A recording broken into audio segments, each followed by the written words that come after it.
Hey everybody, welcome to Aniki, the podcast about anime with two brothers. I'm Ben. And I can't tolerate the constant stream of stoic silliness that is the Alita film. Just the film or the whole franchise?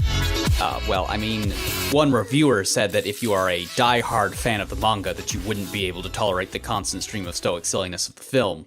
That is a lie. You were able to take it in stride, huh? I mean, so I have now finished the Alita manga. Uh-huh. And I have seen the film not once, but twice. So I think I'm in a very good position to discuss Wow. the silliness of the film versus, say, some of the highly creative choices that the manga has. So I have not had a chance to see the movie as of this recording. So this is going to be an interview style, I think. Okay, I mean, but sure. I am quite surprised by my friends' reviews of it. Yeah, no, it's not bad. It's better than Avatar. So all my friends said the exact same thing. It's not as bad as I thought it was going to be. Oh, yeah, no, it's really not that bad. It's actually quite close to a lot of the stuff in the manga, which actually I feel hurts it as a film because it makes its pacing all wiggity. Mm. So I don't think most of the people who saw it that I know have seen anything other than the movie. Well, see, now that's some fascinating opinions I would like to hear. Being someone who is well-versed, who is current with the Alita manga. Well, I think they're approaching it from the perspective of they saw Ghost in the Shell, they've seen some other anime movies. Yeah, I mean, most of the other anime movies are garbage. The Alita movie, it's straightforward. Its greatest sin is the fact that it is being very dedicated to the manga, and in such. So cyberpunk and all of its tropes were real edgy back in 1991. But, if you use those same tropes now in 2019, you kind of know them all. So they're not quite as fresh. Yeah, you're kind of like, yeah, so this is what cyberpunk is. Also, it's got some real bad lines, man. Wow. James Cameron is bad at writing screenplays. That is the one thing I heard from the film buff friend of mine. He said, the action's great, the visuals are great, but man, James Cameron cannot write dialogue. He can't. He's very bad at it. It has a thank you father that belongs in a Sonichu movie. It's pretty bad. Oh, that's really sad. It's pretty garbagey. I am not gonna lie. Well, as of today, as of this recording, IMDB gives it a 7.6 out of 10, and Rotten Tomatoes, the tomato meter, gives it 60%. It has been hovering with that fresh rating on Rotten Tomatoes for a long time. The audience score is 94%. It's fun to watch. That's crazy. So it's PG-13, so it gets one word. It uses it very well. Oh, good. It uses it very, very well. Very nice. Some of its other lines of dialogue, not so much. Not so much. It's not ghastly written, but there are some lines that are very bad. I want to cut you up and see if you're ugly on the inside. That's not a great line. It's not good. Now. That's a bad line. All right, so from here on out, this is horrible spoilers for pretty much all everything. Of Alita forever. For the film and literally all of Alita. All the things. I know every twist and turn this freaking manga is going to take. Let's start with the movie. So, okay, let's start with the movie. What do you need to know about the movie? Overall, you said that it was okay. It's not bad. What were the best parts about it? It's a pretty fun watch. So the motorball fight is very good. The fights are very solid. Yeah. How many of them do they keep? In what way? I remember from the OVA, you've got your initial fight in the junkyard after the poor dog gets offed. Okay, that exists. Well, hold on. So what's fascinating about this is it kind of picks and chooses parts that it likes from the manga version and the anime version and kind of squishes them together. As I would expect. And it does it fairly well. I mean, she fights Grushka several times, all of which are pretty good. Okay, so that's from the manga. I mean, that's good. It's kind of, yeah. It's more from the manga than the. The manga. She doesn't defeat. She doesn't defeat Grushka in the way that she does in the manga and anime, which I kind of don't like. I kind of like the fact that she makes his grind cutters explode. So that's a little disappointing. They don't go as mystical with Panzerkunst as I would have liked, but. You can't win them all. Also, Destinova doesn't eat flan in the movie, and that's just a drop. That's just a dropped ball right there. There were two excellent opportunities for him. There was one amazing opportunity for him to be eating flan at the end of the film, and they just don't. And there's no reason for that. It's just it's a sheer act of cowardice because it's something that would take away nothing, and it would make 5 people very happy. And I'm one of those 5 people, and I would have been delighted. Instant A+ in my book. Nice. Okay, what about the fight with her love interest, Hugo? Well, not with him, but he gets offed, and the assassin with the lightning.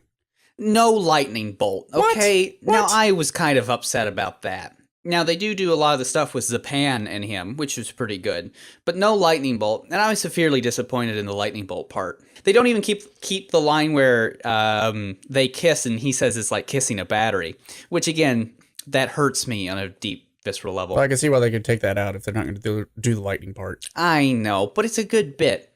Well, and here's one of the things. They keep a lot of Hugo's arc, but they make him too good, and I don't like that. They make him like actually choose Alita over trying to get to Zalem. I'm not a big fan. No, that takes away from the whole point. It does. See, I agree. I mean, again, it kind of works for the movie, but...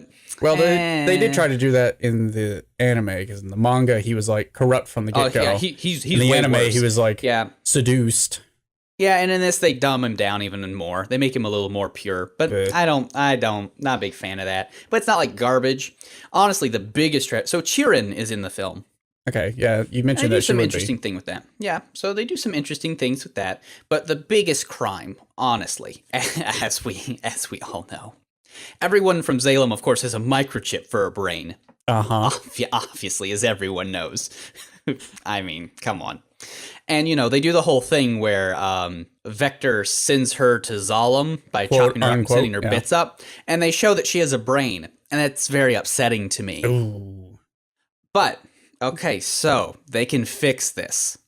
So in the manga, it's just like you have a skull, you can crack open the skull and look inside, and there's a microchip.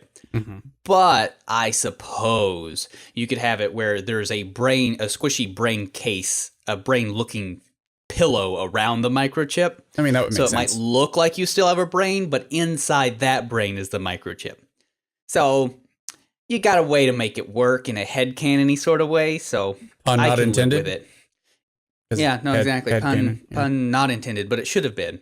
That's me dropping the ball. What about the fight with Vector? How do they handle that one? Vector. They do it. They do it more like the comic. Okay.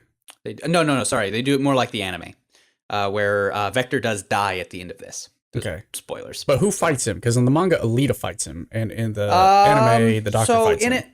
So in the anime, what ends up happening is Alita goes to confront Vector, and Grushka shows up, and she beats up Grushka, chops him in half. It's very satisfying.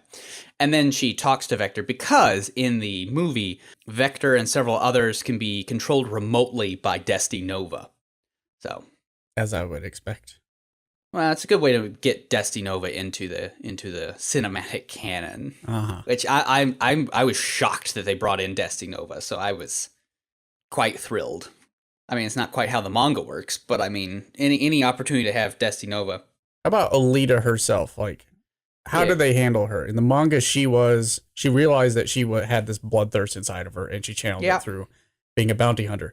In the anime, she's more of I have to become a bounty hunter so I can find my true self. So how do they handle that in the movie? Well, they kind of split the difference. There's definitely, she's drawn to conflict and has some definite violent tendencies. They play her a bit more childishly naive, and especially the first part of the film. It's a little sickeningly not great, as James Cameron would, because he only writes in black and white because he's James Cameron. Fair. But, I mean, I think it's handled well. And the big eye thing is explained. Is it? But you have to be good at noticing things. So, again, as we all know, shocking no one, Alita is actually a berserker soldier from a Spec Op group from Mars. Yeah. I mean, we all know this. As you would expect. And there are some flashbacks to her with other Martian cyborgs, and they do have the big eyes. So it's a Martian cyborg thing. So, there you go. I don't know how I feel about that. That's why. And there are more cyborgs in the movie than the previews made it seem, which made me very happy. Okay. The world was it was a lot dirtier and more believable. It wasn't as chrome as the trailers made it out to be, which made me happy. Well, that's good. So does that mean that they sort of did flashbacks or something to Mars, or how did that work out? Sort of. They did some flashbacks of the sort of battles leading up to the assault on Zalem. They were more flashbacky, so I'm not quite sure what direction of the canon they're going, because, again, I mean, as we all know this. Alita ended up in the scrapyard, not because she fell down from Zalem, but because she was captured by Ladder and tortured, torn apart, and then sentenced to atmospheric exposure, where they dropped her from space. So, yeah, that makes sense.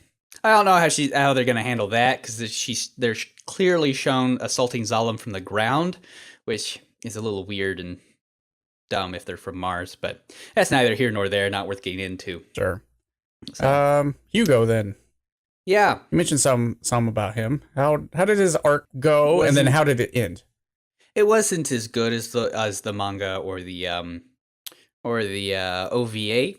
Mm-hmm. I mean, he's just kind of a smitten boy and does end up choosing Alita over Zalem, but they still go through the whole thing where he tries to climb up to Zalem anyway. And see, that doesn't make sense if he chooses her, though. It doesn't work quite as well, because then it's just like, well, why is he doing this then, instead of always having his sort of eye on the prize sort of deal? Yeah. But I don't know. Like I say, it's okay. It's not amazing. I'm not even quite sure I would go so far as to say good, but it's a good watch. The friends that I talked to said that, of course, they had not seen the OVA or the manga. Sure. Yeah. They all said that Hugo was still a bit of an ass the whole time, especially in his dialogue, I assume, in the warehouse with Alita, and he turns into a manipulative jerk face.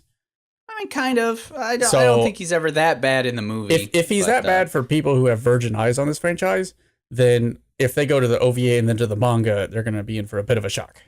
I would imagine so, because I thought he was handled with kid gloves, considering how sort of bad a person he is from the other versions of this story. Oh. So, they put Motorball in the movie. Did it need to be there? I do not know why. It did not need to be there. The only reason I think it is there is because when they on their vision board, when they were pitching this movie, somebody wrote Motorball on the whiteboard and no one ever bothered to rub it off. Or maybe they just showed up there and James Cameron is like, I like that. Let's do that part.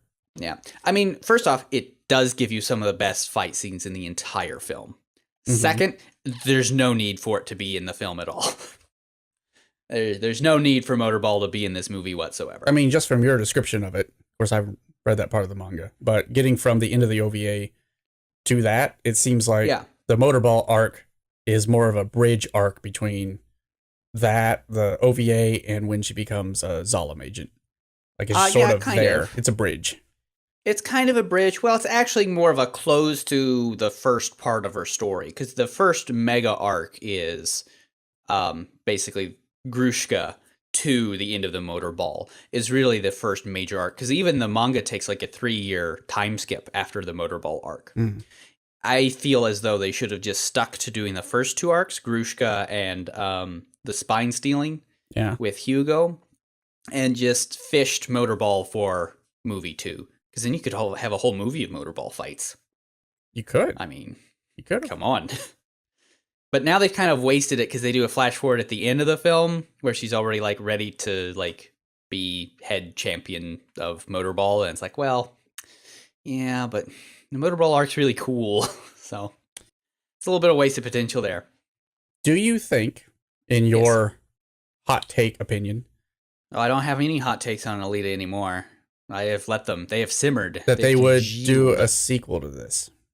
I don't know. I mean, James Cameron has more money than God. He doesn't care what it does at the box office. It did fine. It did great. I mean, it was #1 at the box office this weekend, which is good for it. Mm-hmm. Unfortunately, it was also #1 on one of the worst President's Day weekends in a long time. Well, it opened, what, a week and a half ago? And it the opened box at 30... office, it already has it pegged at $155 million out of a $200 million gross budget. Okay, so that's good now. I mean, originally, when the weekend numbers came out, because I'm always checking Rotten Tomatoes, because I guess I kind of turned into a movie guy at some point. I don't know. It was at like 45 mil for the weekend, which was kind of bad considering the weekend and its budget. But I think it will do well. I think it'll continue to do well this week. It'll definitely get pushed off #1 spot due to the How to Train Your Dragon, but it should be #2 this weekend. I suspect that it will at least make its money back easy. Yeah. And then once it hits the Asian market, it's going to... Yeah, once it hits the world market. Because again, like, it's not bad. It's super fun to look at. Its story is better than Avatar, so I don't quite know what they're asking for. I wish it had been better, but there's no way you can look at it and be like, oh, well, if they've just done X, Y, and Z, it would be way better. It's not like there was a big dropped ball. It was just, Well, let me ask you this then. James Cameron wrote it. What do you want from it at the end of the day? Let's assume they do the next movie and they cover the next couple arcs. Oh, well, how well do you think that would work? Well, they did set up the Zapan arc, so they might do that. They moved where Destiny Nova is. How well do you think they could execute it, though? I don't know. I think they've set themselves up to such a place where it's going to definitely deviate from the manga, but it could be in a very good way. Because again, after the Motorball arc and stuff, things get loosey goosey, let's say, and they get a little out there. So there's room for that to be tightened up. There you go. So now, if they do the Zot, then which part's that? That's In for a Penny, In for a Pound. That's Last Order. Oh my! So if they start doing Last Order, man, they got some fun. They need to have seatbelts in all the theater seats. Oh boy, things start getting real off the rails. So speaking of Last Order, I heard you finished all of it. I have finished all of Alita. Now, I'm not saying just Last Order. I was going to ask if you also read the other bit. I have read it. I am current with Mars Chronicles. The next Takuban doesn't come out in the States until April 30th. Oh boy. And I am on the edge of my seat. All right, so let me know what happens throughout the end of Last Order. I think last time we talked, yes. Where did we leave off? I don't know. I don't remember either. Because I remember you mentioning vampires showed up. Okay, so I already did discuss vampires saving the quantum prediction engine Melchizedek. I remember you mentioning Melchizedek, yes. Okay, well, that's good. Let's pick up there. Okay. Yeah. What do you want to know after that? I don't even know. I feel like this is going to all be a surprise. I mean, the Zot continues. Uh-huh. For whatever reason. I mean, I guess I could go into a bunch of story and stuff, because, I mean, there's a lot of it. But really, I think the best thing for me to hammer in on is the same thing I talked to you earlier about, which is the comment that as a diehard manga fan, I might not be able to tolerate this constant stream of silliness of the Alita movie. Uh-huh. And well, that's a lie. Not only does Alita gain several brand new forms with a new nanotech body, including a cat tail, okay. But she also teams up with the robot Buddha at one point. Well, he's a cyborg Buddha. Hang on. Is this like an Overwatch tie-in? Is that how this works? No. Well, maybe, but he's good at karate. He doesn't throw orbs. Zenyatta can kick. I don't know if that counts. He can also walk, but you don't want to see it. I mean, the Zot also does have a giant mockery of a human form from Mercury, complete with a dick cannon. So you did send me a panel of that. I did. It has a energy cannon called the Libido cannon. I'm sure it does. Worse than you can imagine. It's called the Anomaly. The Anomaly, huh? Yeah. I mean, it doesn't leave much to the imagination, though. It really doesn't. I'm looking at it again. It does not. Why? Why does this panel even? I don't. Why? Look, dude, I don't know what to tell you. Suffice to say, Alita does win the Zot. Well, good. It's good for her. Her and her 3 clones. Though I think by the end of it, it's her, one of her clones, and then a Martian bodyguard for the new Queen of Mars. Okay. Yeah, I think that ends up being the final team. Quick question. Yes. Is John Carter in this series? No. So the people on Mars are, of course, from two places, and this becomes very important when we get into the Mars Chronicles, which is, well, now that's a wild ride. So Mars is populated by more recent colonists to Mars, as well as the Nazis and Japanese who fled to Mars at the end of World War II on UFOs. I was about to ask, how did they get there? On UFOs. On UFOs. Did they have the UFOs, or did the UFOs come and pick them up? No. The Nazis built them, okay. I think. I'm just pretty checking. sure. That's okay. Yeah. All right. No more questions. Well, no, you're gonna have to ask more, because as soon as you get into Mars Chronicles, man, things get wacky again. How do you mean wacky? Because you said chips in people's heads. You got vampires saving people from a giant brain satellite, and people who are their own clones. They're saving the giant brain satellite technically, but people just use Melchizedek wrong. Well, at the end of Last Order, Alita becomes the Last Order, which which basically means that she has access to the Fata Morgana program that can turn off Melchizedek. Would that be a good thing? Maybe. It depends. The problem with Melchizedek is when evil people are in control of it, it sort of spits out, bad ends, and then it basically spits out self-fulfilling prophecies at the end of the day. So depending on who has control of Melchizedek depends on sort of what sort of self-fulfilling prophecies it starts to pump out. So I see. And so she's in control of it. What kind of... No, she's not in control of it. She's actually working with it and another quantum prediction engine built by people from Jupiter. Yeah. Oh, okay. Do you have any follow-up questions to that? I say people, but they're really just brains in basically Dalek suits. But yeah. Lord. Okay. Now what? I feel like we're crossing over into Nadeshko. Yeah, a little bit. All right. How did who are the people from Jupiter? Well, they're people from Jupiter. Are they also humans? Member of Ladder. Yeah. Well, I mean, they're human brains, but they've forgone their organic shell in favor of basically Dalek suits. Sure. I mean, there are also people on Venus, but they're shaped like eggs. Like what? I don't feel... They're all human. They're all human. That's why Ladder was created. Ladder was created to make sure that people don't mess around with nanotechnology because it was causing problems. Because it ate mercury, right? And that's how you got the anomaly. So I feel like I have not consumed a proper amount of drugs to be having this conversation. It's so wacky, right? But again, I cannot stress this enough. I am unsure that I can handle the silliness that is the Alita movie. What's the silliest thing that even happened in the movie? I cannot stress this enough. The silliest thing to have in the movie is the dialogue's bad.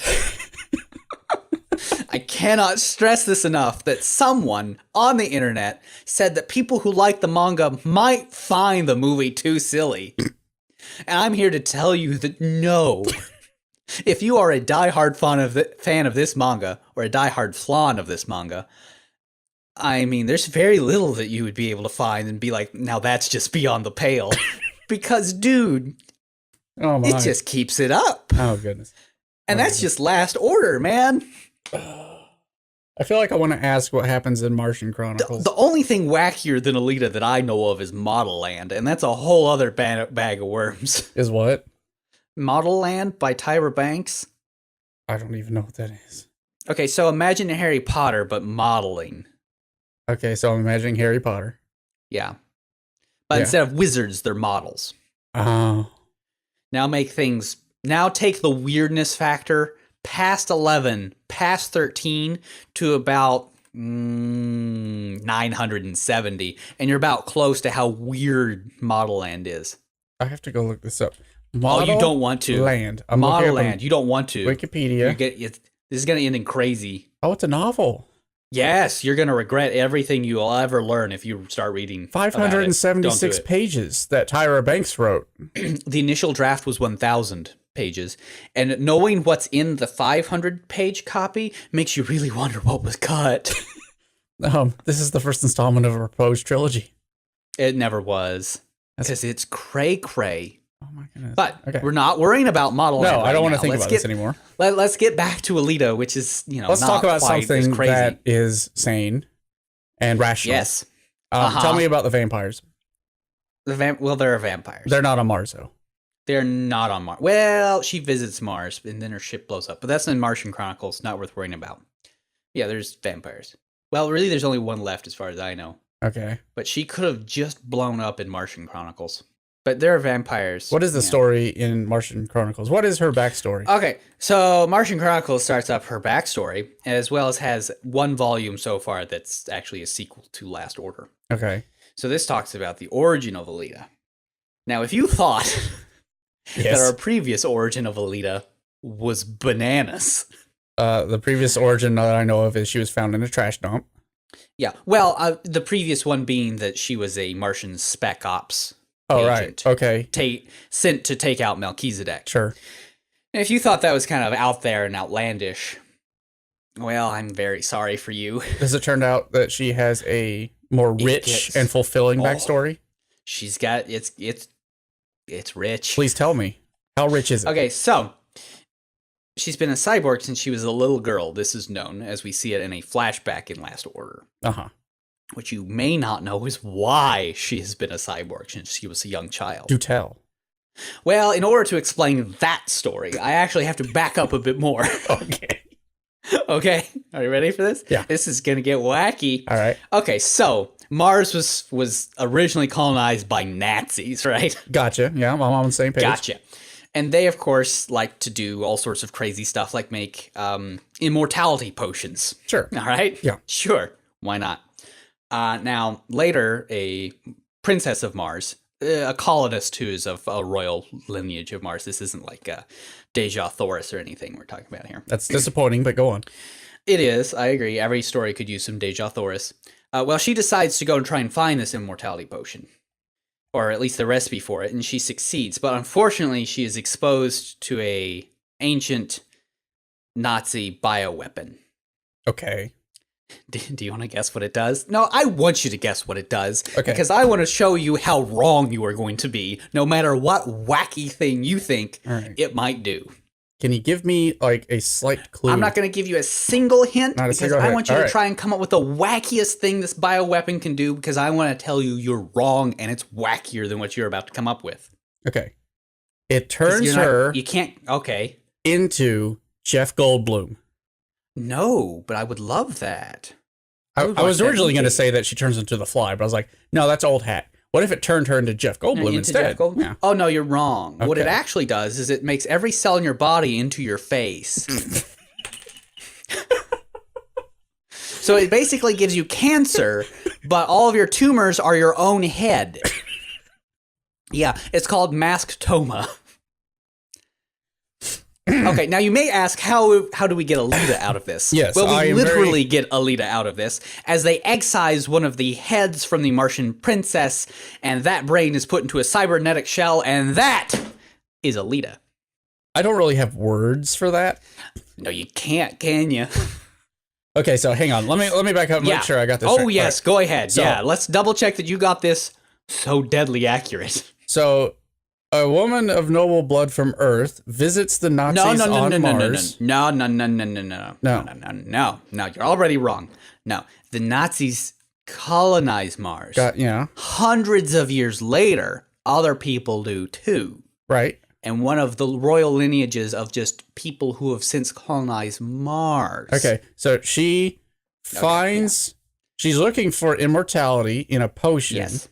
But instead finds some sort of bioweapon. No, she still finds that immortality potion recipe. Yeah. Okay, well, she gets that. Well, actually, she finds the things that she needs in order to find the immortality potion, if I'm being very specific. All right, so Hermione Granger meets the Nazis on Mars. And then she makes a potion. And then her cells all turn into her face. Someone cuts off one of those faces and puts it in a Dalek. And we get an Alita out of it. I mean, more or less. Yeah, sure. It's pretty good. Okay. Alita is the egg-sized tumor brain of a Martian princess. At the end of the day, that's what Alita is. But that's not what this Alita really is anymore, because this Alita doesn't even have that brain in it anymore. So I'm not even quite sure why it all matters. But there you go. I'm just left with more questions.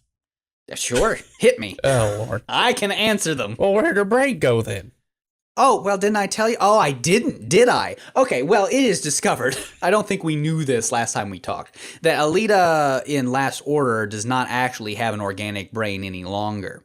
Oh, that's Destiny Nova swapped it out with one of the brain chips that everybody from Zalem has. Oh. He actually kept her brain in a box and then inserted it into the neural net of Melchizedek, which actually has been running off of various human brains that are collected from Zalem. So at the end of Last Order, that brain is then used to clone a fully human Alita so she can go make out with her boyfriend back on Earth, while Alita that we care about in Last Order, who is now part of the Fata Morgana program, goes and has more adventures. So by the end of Last Order, there's 1, 2, 3, 4, 5 Alitas running around. There's the Alita we care about as the story. There is Zex, which is the boy Alita. There's the 2 Alita twins, and then there's human Alita. Yeah. Yep, that's about right. Okay. So you've just described like a bunch of Doctor Who episodes right there. I mean, probably. Yeah. That's quite a thing. But again, I want to impress upon you that because I have read all of this, I might not be able to handle how silly the movie is. I mean, it does have those big eyes. If I'm a big fan of all of this thing that I just described, I might find the film too silly. Could you? I want you to know that. Could you recommend people, our fans out there, yes. all 24 of them, that they should go read the Alita manga? I mean, sure, why not? It's a lot of fun. The whole first arc, all of original Alita, is for free on Comixology. Go read it. I warn you, if you read past where she kills the gray goo version of Zapan, that's where it starts getting wacky. So pull out then if you don't think you're ready. You don't think you can handle that silliness? Up till then, silliness? It's nice and easy. But definitely read through the Motorball arc. That's fine. After the Motorball is really when things start getting just zany. I don't think American audiences are really ready for a movie based on... They're cowards. On Last Order. They're cowards then. They're just cowards. That's all I can tell you. You need to write James Cameron and be like, dude, I just want you to know that you, sir, are a coward. He is. If he shies away from this rich tapestry of backstory... He doesn't know what he's missing out on. It's out of pure cowardice. There's no other way. There's no two ways around it. Oh, my goodness. It's all pure, unadulterated creative genius. I mean, it's creative. You got to hand it to him there. He did create something. He's created his masterpiece. So folks should go watch the movie. Yeah, go watch the movie. It's fine. It's good. If you haven't seen the OVA, it's not good. It's okay. You should clearly it's fun to watch the OVA. And if you've made it this far without watching either one of them, I don't know why you're still listening. Oh, go read the manga. But clearly, based on this nonsense, you should go read the manga. It's wacky. It's an experience, I'm told. It's wacky. And you'll be a better person for it, or something. Maybe. You'll have experienced something few others have dared to experience. Your mind will have been expanded beyond the horizons which you've boxed it in with. And possibly replaced with a microchip. Well, you'll have to let us know how the next Takabon... I won't know until April. I'm very upset. I know. That's a couple episodes from now, so... I would try to predict what would happen, but as I have just proven, it's impossible. Who knows? No matter what I do. Now, all this is also in the context of her meeting her childhood friend, Erica, who turns out to be a necro soldier. See, that doesn't sound nearly as silly after you've preceded with all the other stuff. It's not as silly as so many other things. All right. I guess we'll leave it there then. You have no other questions? You think you have a firm grasp on the Alita lore? No, I feel like I'm holding water in my hand. Because, I mean, if you have any other questions, now's the time. I'm going to have to go read it myself. I mean, you should. I should. You should. You can at least read all of the original. It's nice and easy. It's free if you have Amazon Prime, which, I mean... Most people do. Everyone kind of does. After that, you have to buy it. But, man, it's a hell of a ride. Well, we'll see you next time, then. Yeah, we'll talk about Paranoia Agent, which... strangely will make more sense than Alita, which is weird because this is Satoshi Kon. We'll see you then.